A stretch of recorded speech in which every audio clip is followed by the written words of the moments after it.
বন্ধুরা, তোমরা কি কখনো পরীক্ষা হলে নকল করেছো? হয়তোবা করেছো, কিন্তু আজকের এই মুভিটি দেখার পর তোমার মনে হবে তুমি কিছুই করোনি। আজ আমরা কথা বলবো বেদ জিনিয়াস নিয়ে, যেখানে এক ব্রিলিয়ান্ট ছাত্রী পরীক্ষা হলের চিটিংকে একটি মাল্টি মিলিয়ন ডলার ব্যবসায় রূপান্তর করে। এটি শুধু একটা মুভি নয়, এটি একটি হাই স্টেক থ্রিলার মুভি। চলো ভিডিওটি শুরু করা যাক। ভিডিও শুরু করার আগে তোমাদের কাছে একটি রিকোয়েস্ট রইল, চ্যানেলটি একেবারে নতুন, তাই সবাই একটি লাইক এবং সাবস্ক্রাইব করে দিও। এতে আমিও মোটিভেট হব আর তোমাদের জন্য নতুন কিছু দেওয়ার উৎসাহ পাবো। গল্পের মূল চরিত্র লিন, সে একজন জিনিয়াস ছাত্রী যার ম্যাথমেটিক্যাল ব্রেন অসম্ভব ভালো। তার বাবা একজন সাধারণ স্কুল শিক্ষক, যিনি কষ্ট করে লিনকে শহরে একটি নামী স্কুলে ভর্তি করেন, যেখানে লিনের পরিচয় গ্রেসের সাথে। গ্রেস পড়াশোনায় খুবই কাঁচা, কিন্তু মনের দিক থেকে খুবই ভালো। একবার পরীক্ষা হলে লিন দেখে যে গ্রেস কিছুতেই উত্তর পারছে না। লিন তাকে সাহায্য করার জন্য একটি রাবার বা ইরেজারের ভিতর উত্তর লিখে জুতোর ভিতর দিয়ে গ্রেসকে পাস করে দেয়। এটাই ছিল লিনের জীবনের প্রথম চিটিং। কিন্তু লিন জানতো না এই ছোট্ট একটা সাহায্য তাকে কত বড় অপরাধের জগতে নিয়ে যাবে। গ্রেসের বয়ফ্রেন্ড পেট অনেক ধনী করেছিল। সে লিনকে অফার দেয় যে যদি লিন তাদের পরীক্ষার হলে উত্তর বলে দেয়, তবে তার প্রতি বিষয়ের জন্য লিনকে অনেক টাকা দেবে।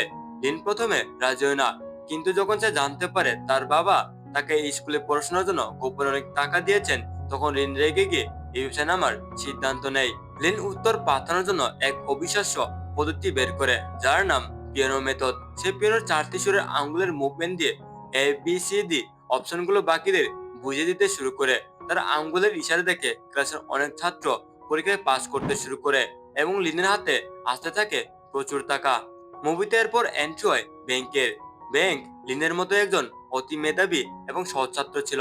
সে গরিব ঘর থেকে উঠে এসেছে এবং লিনের সে একমাত্র প্রতিদ্বন্দ্বী। এক পরীক্ষায় ব্যাংক দেখে একজন ছাত্র লিনের হাত দেখে চিটিং করছে। ব্যাংক সততার খাতিরে সেটা প্রিন্সিপালকে জানিয়ে দেয়। ফলে লিন ধরা পড়ে যায়, তার স্কলারশিপ বাতিল হয় এবং তার বাবা তার উপর অনেক কষ্ট পান। লিন সিদ্ধান্ত নেয় যে সে আর এসব করবে না। কিছুদিন পর পেতার গ্রেস লিনের কাছে একটি বিশাল মিশনের প্রস্তাব নিয়েছে। তাদের একটি আন্তর্জাতিক পরীক্ষা এসটিআইসি পাস করতে হবে, যাতে তারা বিদেশে গিয়ে পড়াশোনা করতে পারে। লিন একটি ভয়ঙ্কর প্ল্যান বানায়। যেহেতু থাইল্যান্ড এবং অস্ট্রেলিয়ার মধ্যে সময়ের পার্থক্য কয়েক ঘন্টা, তাই লিন সিডনিতে গিয়ে পরীক্ষা দেবে এবং ব্রেকের সময় উত্তরগুলো থাইল্যান্ডে পাঠিয়ে দেবে। এই মিশনের জন্য লিনের একজন পার্টনার দরকার ছিল, যার মেধা তার সমান। সে আর কেউ নয়, ব্যাংক। ব্যাংক প্রথমে রাজি না হলেও পেটের লোকেরা তাকে মারধর করে তার স্কলারশিপের পরীক্ষা নষ্ট করে দেয়। টাকার অভাবে এবং পরিস্থিতির চাপে ব্যাংক অবশেষে লিনের সাথে যোগ দেয়। সিডনিতে পরীক্ষা চলাকালীন উত্তেজনা চরমে পৌঁছায়। ব্যাংক ধরা পড়ে যায় এবং তাকে পুলিশে দেওয়া হয়। লিন একা হয়ে পড়ে।